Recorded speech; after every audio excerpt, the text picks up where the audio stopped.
This month on the Card Life, presented by Loop. I asked my wife, wouldn't it be cool if I could take all the commons in my closet and trade them for a Wagner? It got the wheels turning.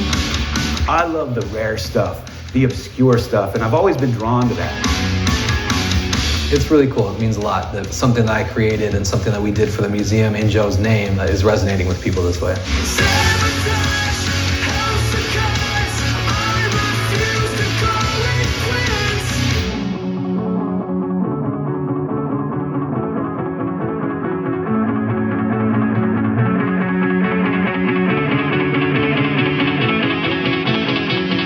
Welcome to the Card Life, presented by Loop, the first television show dedicated to the sports card hobby. I'm your host, Matt Strom.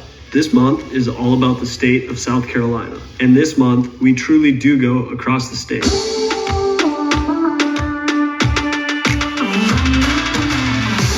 We start in Conway with the story of one man's journey from factory worker to math teacher to the Baseball Hall of Fame, accomplished by creating jaw-dropping art from cut-up sports cards. We'll show you some of the incredible rare cards from the Mangini collection in North Charleston, and then head to the Shoeless Joe Jackson Baseball Museum, where a card art set is raising money for a great cause.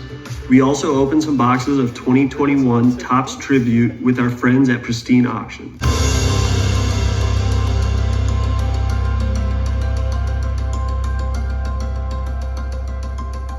Up next, a remarkable collection in South Carolina that includes some rare cards you've likely never seen before. Welcome back to the Card Life, presented by Loop. North Charleston's John Mangini is equal parts card collector, card historian, and sports historian. So this is a 1926 Spalding Babe Ruth. You turn these cards in, and you got a coupon to buy sporting goods, and that's why these cards are so rare. His Mangini collection includes some of the rarest cards in the world, and he loves to share the untold story behind each one. This, I believe, is the rarest Satchel Paige card. And although it is after his playing days, this is a 1962 Pittsburgh exhibit. These were given away at Kennywood Park, and they are amongst the rarest cards in the hobby. This is a card I recently picked up, and this is from Roberto Clemente's personal collection. His family auctioned a few of these off, and I was lucky enough to snag one. My mother started buying me cards at a very young age. She claims she started buying them for me when I was 2 years old. And I was a baseball fanatic for as long as I could remember. I would just buy any baseball book I could get my hands on, and I just loved cards. We had a flea market, and they would sell cards there, and I would walk a mile through the woods with my friends. And my friends would buy up, Steve Garvey and those kinds of players. And I was buying up, Hank Aaron and Mickey Mantle and those kinds of players. And I ended up with a very large vintage collection before I was even in junior high school. Now, most collectors are familiar with the post-serial cards from the early 60s. Well, some of them were issued in Life magazine. This is an original Life magazine that had promo cards featuring Mickey Mantle and Roger Maris. When you see all the magazines and the auctions, it's like the same 50 big iconic cards.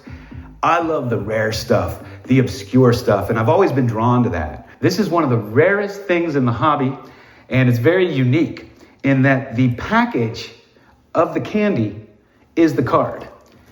This is Jimmy Fox. These are near impossible to find, and especially in full form like this.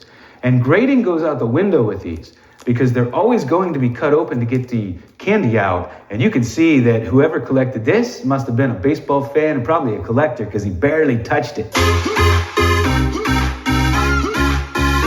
I like to have the original packaging or anything related to it because it's really the historical part of baseball and cards that really get my juices flowing. This is an original package for Little Recruit cigars. And this is what the T207s came in, also known as the brown background. The T207 is, more scarce than the T206 and the other cards of that era. I have a Facebook page where I wanted to put my cards on there and share them and kind of make albums of everything. And one day I threw a couple of videos onto YouTube that I had used on my Facebook page just as an afterthought. I did not even realize there was a YouTube card collecting community. It is just an unbelievable experience. The collections that you see on there and the amazing friendships you make. But there are so many great people.